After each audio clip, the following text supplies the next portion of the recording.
It is Monday, October 9th, 2023. This is another edition of Football Today. That is Bobby Skinner. You know him from the Talking Giants world. I am Chris Rose, producer Mikey along for the ride as well as Bobby continues his global tour. How was the wedding over in Spain, man? Was it fun? Oh, it was beautiful. They have long weddings too. Good time. It's not just like a wedding and reception. It's like four different parts. So it was a good time. But got to enjoy some Sunday football, and now it's Monday and back to the grind from Spain, de All right. España. So were you in locked in on the Giants debacle down there in Miami, or were you able to watch everything? Oh yeah, I mean, I was in a hotel room with one laptop on with using the zone, the other laptop clipping up plays. Um, but at the same time, it's bad because hey, the Giants suck. But at least going into if there was one week where I could just be resigned to them sucking, it was this week where I was like, you know what, they're not going to change my mood for worse or better Hmm, at all, unless they won, which they were never going to do, very mature of you. Let's start today's or show. depressing. But Or depressing. Okay, you're right, but we'll save that for maybe Friday's show. Let's start today's show where Sunday's action ended out by the Bay. Niners just mopped the floor with the Dallas Cowboys. 42-10 is your final. Was this a bigger step forward for San Francisco or more of a major one back for Dallas? it's tough. Like these this first question to me, I hate to say both, but what I'll say it's a major step forward because for the 49ers, because I just have so much on the 49ers that I mean they are a team full of all pros and they're getting the best versions out of all of those, right? And I think we've got to stop discounting Brock Purdy. Like, yeah, he doesn't have the great arm strength. He does have some misses here and there, but he does everything else right all the time, right? And it's not just oh well, you could plug any QB in there. They traded up, three first rounders for a guy, and they said he can't do this. He can't do this, and he's completing 72% of his passes this year, 9 touchdowns, 0 interceptions, averaging over 9 yards per attempt, scored over 30 points in every single game. I mean, you don't just stumble into that type of production. And like, I think it's time that, yes, it's a team full of all pros, but he is making the most out of all those guys too. Yeah, I agree with you. And how many organizations could survive trading away three first round picks, not having said quarterback hit, and then moving on from him in less than 4 years? Teams don't do that. And so the Niners are as well run an organization as there is in sports. I honestly believe that. I think John Lynch has done a fantastic job as an executive. And I've told you this before that if you are having a draft of NFL coaches 1 through 32 right now, Kyle Shanahan is my first pick. And it's pretty simple and it's not close. Um, I guess you could say it's close. I'm sure Andy Reid is right up there. But for me, that's who I would go with. And Nick Bosa said it best. He said, for our ace pass rushers to be out of this game with more than 5 minutes left tells you exactly what we're all about right now. I mean, it was just an ass kicking from start to Oh, finish, right? And this was an anticipate. I think both of us thought the 49ers would win this game, but there was still some anticipation, just like, hey, what can mm-hmm. they, like, the 49ers have beat the Cowboys the last couple of years. It has never been like this, where it was No. just domination. I mean, it looked like the 49ers Giants game a couple of weeks ago on Thursday Night Football. And I'm sure we will talk about Dallas and their shortcomings, but it's just you're getting the best version of Kittle, which you hasn't always been a guarantee the last couple of years. Obviously Debo and Ayuk, like, and it's a great match. Like Micah Parsons, game changer. Not when he's playing against Trent Williams. Like Trent Williams is able to handle him, and Kyle Shanahan, like you said, you want to line him up in the A gap, cool. We're gonna lean on you and run the damn ball. And their backup running back, led them in rushing in this game, and CMC got them a first down or touchdown, like essentially whenever they needed to. I do want to quickly look at this from the Dallas standpoint. I actually do think it's a bigger step back for them, in part because I think if you were to hook them up to lie detectors and ask the Cowboys, like, where are you going to finish? The answer would be, well, at best, we're going to be the number one wild card. Like, we're relegated to the 5 seed, and that's the way it is. I will tell you this. They damn well better make sure they get the 5 seed because that would mean you would play Tampa or New Orleans or whomever ends up winning that NFC South. I think Dallas is obviously going to be a playoff team. They've got enough talent to do it. But if they fall to that 6th seed, guess where they're going to have to go? Detroit. Same. No, they're going to have to go to Detroit in the first round. Oh yeah, I'm still getting used to the new only one team bye week rules. Um, yeah, like would you like? Okay, that's a good question. Detroit or Dallas? Who are you picking right now? I think I'm taking Detroit. I think I am too. Like they have the coaching advantage. Dallas, I think, has overall like better talent, but I think the Lions would be able to win that matchup. And Dak, man, and I put a good amount on this on McCarthy a little bit. Like they are running a Oh, pretty bland offense, and the 49ers can rip it up. But Dak also was horribly inaccurate last night. Not seeing where linebackers were. I mean, he was 2 for 8 on throws over 10 yards. And it was basically like Fred Warner, who's obviously a beast, was just able to like wreck everything that Dak wanted to do. Like he had the forced fumble. That obviously wasn't on Dak, but like that sack on 3rd and short back in their own end zone. It's a very like a mesh concept where it's basically, I mean, we've all like seen the weave in basketball. It's like that. He busts up in the middle of that, screws it up. So Dak scrambles because the reason not there and then sacks him. And then have the interception that got bounced, tipped in his hands. But yeah, I mean, I thought Dak looked horrible last night in that game. I mean, he was just missing. Like even there's completions where it's like that's high, that's low, and he just was off his game from start to finish. well, it's a coaching mismatch right now. There's no question. But, I actually worked at NFL Network last night with my good buddy Daniel Jeremiah, and on his Move the Sticks podcast that he does with Bucky Brooks, they asked the question, if you were to have a draft between the Niners and the Cowboys and all the players are available, out of the top 10, how many are Dallas Cowboys that make the list? I mean, Micah would definitely be in that top Mm-hmm. 10. Zach Martin would probably be in the top 10. Maybe at this point. But from San Fran's side, you have uh, Trent Williams, Bosa, Warner, McCaffrey. I guess. You guess. Well, I'm trying to think better of be like, on that or list. would you rather take Zach Martin or I would take McCaffrey over Zach Martin. Bobby, But don't get your little offensive line world clouded in this. Come on, Zach Martin's a fantastic player. There's nobody who's more versatile in the way that he's using Christian McCaffrey right now. fair, but that is an All-Pro Hall of Fame guard. I get it. Yeah, I mean it's I mean they literally have all pros, and this is when I was doing my prep and then reaction of the Giants game with the 49ers. It's like, man, they have all pros at every single position. Like even like there's besides corner, they have an all pro at every single position. Mm-hmm. And on offense, not only are those guys like all pros in the receiving game, they're pro running game, right? Where like CMC is two-way player, even though he hasn't been doing as much receiving wise, he had 2 drops last night. Juszczyk, like you saw him run a little slant. He's a big part of their pass protection game. Kittle, like his run blocking, and even the receivers, like in that 49ers scheme, they are blocking as a huge part of what their job is. So it's just they have like all these guys who contribute in every single down, and they're all pros at it. All right. San Francisco hasn't lost a regular season game with Brock Purdy as the quarterback. Next week, they are off to Cleveland. Let's move on. Speaking of the AFC North, bigger deal that Baltimore couldn't pull away from Pittsburgh, lost the game, and now hands first place over to the Steelers, or that Cincinnati's offense finally found a rhythm with a win out in Arizona. Well, Arizona, they're bad. And I've mentioned, I try to not mention the Giants on this show, but the Giants who are averaging 6 points per game, and any team not named the Cardinals, they're averaging 31 versus the Cardinals. But to me, this Ravens game, I don't know how much you watched of this, Rose. I did.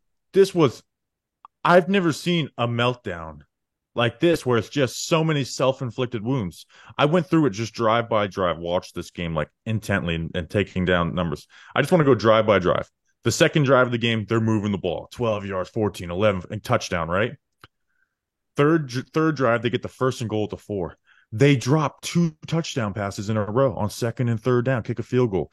Third drive, they're moving fairly well to the 50, and then Hill, their running back, fumbles. The fourth drive, they have a 3rd and 18. Lamar converts a 29-yard pass. And then John Harbaugh on the 24-yard line with 20 seconds left goes for it on 4th down. Even if you convert that, what are the chances you're going to get 7 anyways? The sixth drive of the game, Aguilar drops a play that would either have been a touchdown or down to the 5 yard line. The seventh drive, he'll block punt for a safety. The eighth drive, Lamar hits Zay Flowers for a deep pass. He's open and he just stumbles and misses it. And then Lamar throws the fade on first and goal for the interception, and then the strip sack.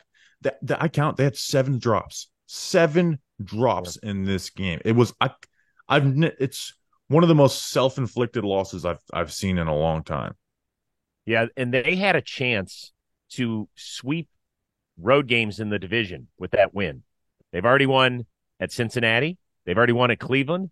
They could have won at Pittsburgh. This division could have been gift wrapped to them by yesterday afternoon, and they missed an opportunity. Man, by the way, is there another team in the NFL that has their top 4 wide receivers were all first-round picks? Right? Zay Flowers, Odell, Rashad Bateman, Nelson Aguilar. Now, we can go make fun of Nelson Aguilar being the guy who you won't let hold your baby because it's 50-50. One of the funniest Philly clips of all time is the guy saying, yep, like, mid-fire, just caught babies, and compares it to, like, at least I didn't drop it like Nelson Aguilar. Just amazing. Even, like, I love Eagles fans for moments like that. Yeah, but I really think Baltimore had a chance to put its stamp on this division yesterday, and they missed out. And that's why you pair it with Cincinnati's performance. I know you have to look at it through an Arizona Cardinals lens, but this is far and away the most healthy Burrow has looked since he suffered the calf injury. He threw the deep ball, right, to Jamar Chase for the long touchdown. He looked back, and that's why this week's game against Seattle is so huge, because they have Seattle at home, and Seattle was no joke against your Giants. They could play. Then they got a bye. And then out of the bye, they've got a couple of tough games coming up at San Francisco, Buffalo within the first 3 or 4 games afterward. You're going to know if Cincinnati can return to the level that it's been the previous 2 seasons after that first month after the bye. But this was a huge, huge step and shouldn't go unnoticed based on the competition they were playing. Yeah, Seattle to me is okay, how healthy is Burrow? How far are they back? Because Seattle has a solid pass rush, not a great pass rush, where the Cardinals they cannot rush them. They just don't have good pass rushers at all on that team. And that's obviously been Cincinnati's main issue this year. And they just don't really have the personnel on the back end either. So Seattle will be a good test and an offense that can put up some points on the other side with Geno and everything they've got going on. But the Ravens, like you said, they should be 4-1 at worst. Or maybe even 5-0 if you beat the Colts, right? Right. The Steelers were horrible. Like, they were gosh awful. Like, the only time they had any success was a couple of big chunk plays to George Pickens. That's the only thing they got going all day long. And 7 drops, 3 that would have been added points. There's just, again, watching this game, I was just like, I can't wait for the next drive to see what type of self-inflicted wounds. Like, in my notes, I just have second drive this, third drive this, a fourth drive this, and it just continues every single time. And I'm like, it's like they didn't skip a beat of having bad mistakes on any drive. And particularly with the way that things have played out so far through 5 weeks in the AFC, if you're at 4-1, you have a legit shot at that 1 seed, that bye, and making maybe Patrick Mahomes play his first playoff road game. Like these are all critical things that if I know almost every team in the NFL could say, well, if we had done this and done that, like, you can look at what Baltimore has done through 5 weeks and say they are this close to 5-0. And I don't think you can say that with every other team, but maybe I'm wrong. Zay Flowers performed well. He's still got a little bit of drops that should happen in Boston College. Do you think Odell's washed? Because I watch him and there's no explosiveness. I think he's got the ability to stop, but there's just no bursts out of his cuts like there used to be. None. And then he yells at least once a game. He's going to the training room, getting taped up. Something's going on. And I get it, man. I mean, it's not easy to work through 2 ACL surgeries and then your ankles are going all the time. He's just, he's always going to be that catch against the Dallas Cowboys and catching a slant and running 80 yards, and that should never be forgotten. But for all these people are like, dude, they got Odell. They've got Odell in name, and that's it. So I would say it's closer to the end than anything else. Yeah, he just does not look like the same. Nope. He doesn't even look close to the Rams version of himself. So let's talk about something really fun. Mac Jones pulled again. Pats suffer the worst shutout loss ever at home. Is it over for Bill Belichick and Mac Jones up there? Well, you just repeated the same headline as last week, which was the worst. Like, can't believe it happened twice for them. Uh, it's definitely over for Mac. You can't pull a guy twice in 2 weeks. Now Belichick is the one. He did that weird thing with Zappy and him last year. So it has to be over for Mac Jones, at least after this season. But this is where I'm fascinated by Bill Belichick, who deserves all the respect in the world. I truly do think he's going to go down as the greatest coach of all time. But everybody ages out a bit. Is it over for Bill? Right? Can there be some type of forced resignation? Because Robert Kraft, as much as he loves Bill, isn't also going to be. He's not going to be fine just riding into hey, you know what? You got us six. We're happy with what you got. There has to be. We need to go outside the organization and find the next offensive, young mind guru, and essentially hand the offense over him. Take your hands off of it, Bill. You're still the mastermind you are on defense. What happens next? I know they love what's his name? Gerard Mayo, the DC. Mm-hmm. I know they've wanted him to be the succession to that, but I don't. How does this end with Bill Belichick, who deserves all the respect and kind of, if anyone deserves to have some bad years, it's him. But it's really, really bad right now. Well, I think that's going to be a major topic of discussion in the offseason. I think he and Kraft are going to have to sit down and say, okay, how do we see this playing out? Because it has been disastrous, right? I mean, Bill's still their main personnel guy on top of everything else. Look at the team they trotted out there yesterday. Who the hell scares the other team when they're on? And that's, when they're snapping the ball. Who's scared? Who on the Saints is going, man, we really got to worry about that? Is it Ramondre Stevenson? Really? He's a nice player. He's okay. But on this team, come on. Yeah, I mean, that's the biggest issue with me with Bill, more so than just coaching, is that he has had the keys to the organization. So how do you take them away from him while also keeping him as well? Because you have that is the biggest issue. And even before there was injuries and stuff, who's the best player on this offense? Michael Onwenu? Their guard who's been injured. Cole, their first round pick last year, Cole Strange, has been injured. Juju, like you said, you mentioned Ramondre, who's having a really bad year. Who is the best player on this offense? And it's probably the best player in the NFL. Easily. There's not one threat. There is not one threat. There's nobody that if you're a Patriots fan, that you're racing to watch play. There's nobody you can get excited about. Go look at their last 7 to 10 years in the draft. Who's the skill guy that they took where you were like, cannot wait? Can't wait. When they drafted Mac Jones, you were like, okay, so is that the next Tom Brady? You were intrigued because of the position more than the player itself, right? You kind of looked at him, you're like, well, we kind of know what he is. We know his ceiling is pretty low, but his floor is probably pretty high. So we'll run with it and we'll try it and we'll hope that Belichick and those guys can put enough talent around him. This is the biggest problem. I actually think that Mac Jones can be a starting quarterback in this league, and maybe I'm nuts here, but if he's somewhere else where they have a stud on the outside, a really good tight end, an above-average offensive line, and a guy with some burst in the backfield, don't you think that he could be a suitable starting quarterback? I think he'd be in the bottom half of the NFL and not worth investing a lot. But yeah, I think he could be a starter. That's my point. Not great, not ideal, and not a guy you're going to build around. But they have failed him because they knew exactly what he was when they drafted him. Yeah, and he did have the success the first year with McDaniels. But yeah, I mean, like you mentioned, not only is it just bad, none of these are draft hits, right? Their entire Devontae Parker, Juju, Kendrick Bourne, Hunter Henry, they're all free agent additions. Stevenson is a draft pick, but Stevenson's also averaging 2.8 yards per carry. That's got to be worse than the NFL for starting backs right now. And yeah, I mean, and you can clearly tell that Mac Jones and this coaching staff hate each other. Oh. And you kind of have to just bench him out of just that, right? I don't think you can, because what do they really think that Bailey Zappe's the answer? I mean, at the very least, let Mac see more defenses. Let him try. I mean, what is the win if you put in Bailey Zappi? That you kind of get a guy who's you just get a guy and a quarterback who at least has respect for the coaching staff. Okay, really? I mean, if that's where we are, then we have to take a look at the entire organization right I now. agree, but I'm talking about getting through this season for them right now. Like moving on from Matt, because like Matt, you have to make a decision on the 5th-year option right after this offseason with Oh, Mac. that's not happening.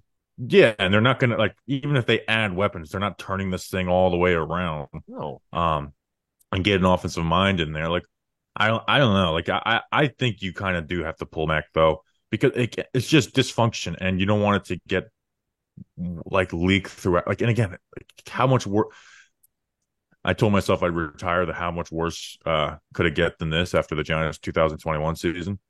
Um, I just, what, I mean, they're the 32nd ranked offense in the NFL. They are averaging less than 11 points per game. I like, and he's making. It's not like Mac Jones is just like there's nothing good around him. He's making dumb decisions too. Yeah, he's playing with his eyes down. That's the worst thing he can do as a quarterback. I'm going to leave it with this. Even the best thing that could happen to the Patriots is that they bottom out this year, they get that number 1 pick, and Caleb Williams actually wants to play with them. What makes you think that they could put enough good talent around him to make it so that he's not running for his life and can make them a playoff caliber team quickly? I'm just not so sure. I don't know if I have faith in the organization. And that's why I say, like, how does this end? Because you can, like, it'd be a really bad look to just fire Bill Belichick after all he's done for that organization, right? Like, I do think there is some guys in the NFL who, even if it's time to move on, deserve the like. I'm not gonna be mad at an organization for giving that guy more respect than he may deserve in the moment. Um, but how does it change? Like you said, because Belichick's the GM. Are they going to bring in a new person to GM and it's not kind of playing to the way Belichick wants him to do it? Like, is Belichick going to go outside and get an offensive coordinator that's not of his coaching tree? Like, there's just so many questions that need to like. There's so many things that need to change. Where the easiest way to change it would just be move on from Belichick, but I don't know if they're ready to do that. What is up, baseball fans that are listening to football today? The playoffs are here, and it's time to get in on the action. We've teamed up with DraftKings, and they're bringing all new customers an offer that you can take advantage of right now. Right now, new customers who bet $5 will get $200 in bonus bets instantly. So download the DraftKings app now and use my promo code football today. That's only one word, football today. That's right. New customers who bet just $5 on any wager will receive $200 in bonus bets instantly. Stay in on the action and use your $200 in bonus bets on DraftKings parlays. Combine multiple bets together for a shot at an even bigger payout. If sports betting is not yet available in your state, don't worry. You can still join in all the fun with DraftKings Daily Fantasy and have the shot to win cash prizes. Download the DraftKings Sportsbook app now. New customers use promo code football today, bet just $5 on any wager, and get $200 in bonus bets instantly. That's promo code football today, only at DraftKings Sportsbook. All right, we speaking of moving on, we have to do that right now. Are you more worried about the rash of injuries that Colts rookie quarterback Anthony Richardson has suffered so far? Sounds like a sprained AC joint, could be looking at 4 to 6 weeks on the shelf, or the enormous number of injuries the Bills' defense has had to deal with. They had a ton of them yesterday, including Matt Milano. I'll say the Bills defense because that's a player driven defense over there in Buffalo. And Matt Milano he is so important to everything they do. He's getting guys put in the right place. He essentially always knows like what the offense is running, and he's just always 2 steps ahead. And he's like, I've watched some film with some of the people who cover the Bills, man, and he is unbelievably important. And they're losing other guys too, right? It's not just Milano. And they lost Tre'Davious White last week. Who are the other guys? They lost Daquan Jones yesterday. That could be a major biceps issue. We're still, as of the taping of the show, we're still waiting word on that. Yeah, but it's with the Bills, it's a Super Bowl expectation, and a big part of that is this defense having all those guys. And right now, they're just if Milano's out for the year, it really changes that defense. And like we were praising Terrell Bernard last week. Guess what? playing next to Matt Milano makes his life a lot easier. You move him over to that number one spot, it's going to be a lot more difficult. And you put another guy in there at the two, missing Milano and then all the other guys. It's again for a team that has Super Bowl expectations, it just makes it really, really hard. The good news for the Bills is they did get their future Hall of Fame pass rusher back, Von Miller. He played less than 20 snaps, didn't get a pressure in their loss against Jacksonville over in London.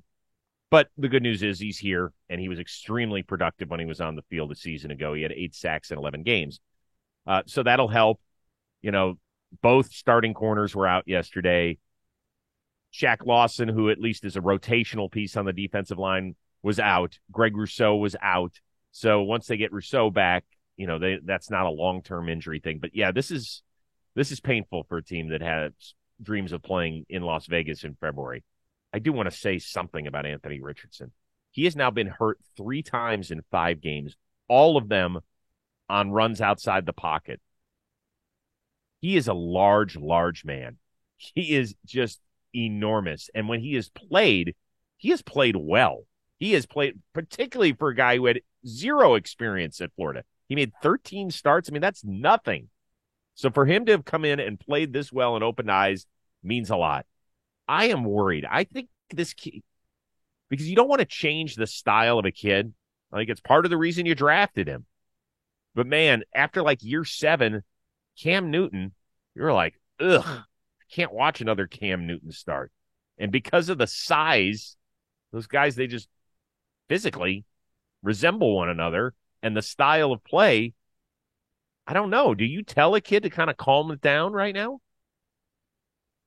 Well, it's not even just him. It's like the way that they are running the offense is through him using his legs and stuff, right? And like he's taking a hit for every 3 times he throws the ball, he's taking a hit, whether it's a sack or a rush. And like you said, he's just been consistently injured. What is it? This is the 3rd injury, right? It's the 3rd time he's been banged up already. Yes. Yeah, it's where, like you said, you can't just be like, okay, let's remove this read option part of the offense and this QB power part of the offense, because that is why you drafted him, and that's how you let him come along as a passer until it's like a little easier for them to do some of the drop back stuff like they did with Cam in Carolina. But Cam didn't have like these types of injury issues early on. They started building up as his career went along. And obviously Richardson put nowhere near the passing profile in college that Cam did.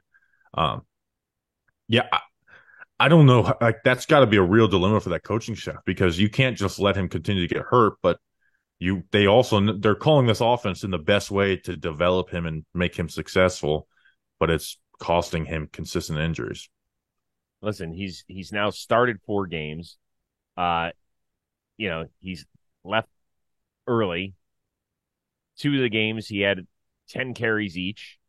That's just too many. I mean, I think you have to protect him a little bit and dial him back right now. Like Indianapolis has been off to a great start, way better than anybody thought through 5 games. Gardner Minshew will do whatever he has to do over the next month plus, and then when Richardson is ready to return, you got to be smart, man. This is a long-term investment. The kid seems like he's hungry. Sounds like a gym rat. Like he has elevated the energy in that building. Protect him a bit. Please protect him a little bit. All right, before we get out of here, Travis Etienne, a huge day for the Jags over in London, getting the win over the Bills, 184 scrimmage yards, which was awesome. He said, yeah, that was great until I found out that I played against myself in fantasy football. Are you shocked that Etienne did not draft himself in his fantasy league? It depends. Is he in a league with other NFL players or just his actual friends outside the football? Because if it's friends outside the football field, I would be shocked if he did draft himself, because I would be looking to draft him a round or 2 early, right? Just to make sure I got him, so I could all year just annoy the shit out of him, being like, hey man, this is unacceptable. You need to be better. If you're close enough friends with him to where you can needle him. And if he does well in the game, like send him Venmo him $10, like, hey man, appreciate the help this week. So if I was in a league with Travis Etienne, I would make sure I would take him a round or 2 earlier just to do that. That's true. I love it when you can fuck with your friends with fantasy football. It's amazing. Fantasy football is so big in this country, but there are so many rules. Like Nobody gives a shit about your fantasy football team, which is so true. So true. Like we have a ton of people that are watching the games together at NFL Network, and somebody will blurt out, oh, I benched him. And we all look at him like, you know the rules. Don't mention that because nobody cares. So if you want to say it inside your own little brain. Don't say it out loud. Or go walk away and call somebody, and you can tell them because none of us give a fuck, to be honest with you. But the ETN deal would be awesome. I would hold that over his head so much. And if I won a game because of Travis Etienne while playing Travis Etienne, that might be the all-time story that you're allowed to share in the fantasy football world. Yeah, and he had his best game when he's playing against himself. So that worked out perfectly. I wonder how often that does happen, though, and like they check it. And like I remember, I told myself I'm not going to reference the Giants too much on this show, but remember the Larry Donnell 3-touchdown game where he's like, I had Larry myself Donnell. He had himself, but he had himself on the bench, right? On that Thursday night football game versus Washington. Very funny. Very funny. So I wonder how often that happens. Great question. That'd be a good piece to run somewhere. That'd be good. All right, listen, travel safely. Get home from Spain back to Florida, and we'll be back at this, getting you all set for week 6 in the NFL, and I'm sure breaking down the Chiefs and the Broncos from Thursday Night Football. So we will return on Friday. For our awesome producer, Mikey, and Bobby Skinner from the Talking Giants world, I am Chris Rose. We will see you Friday on Football Today.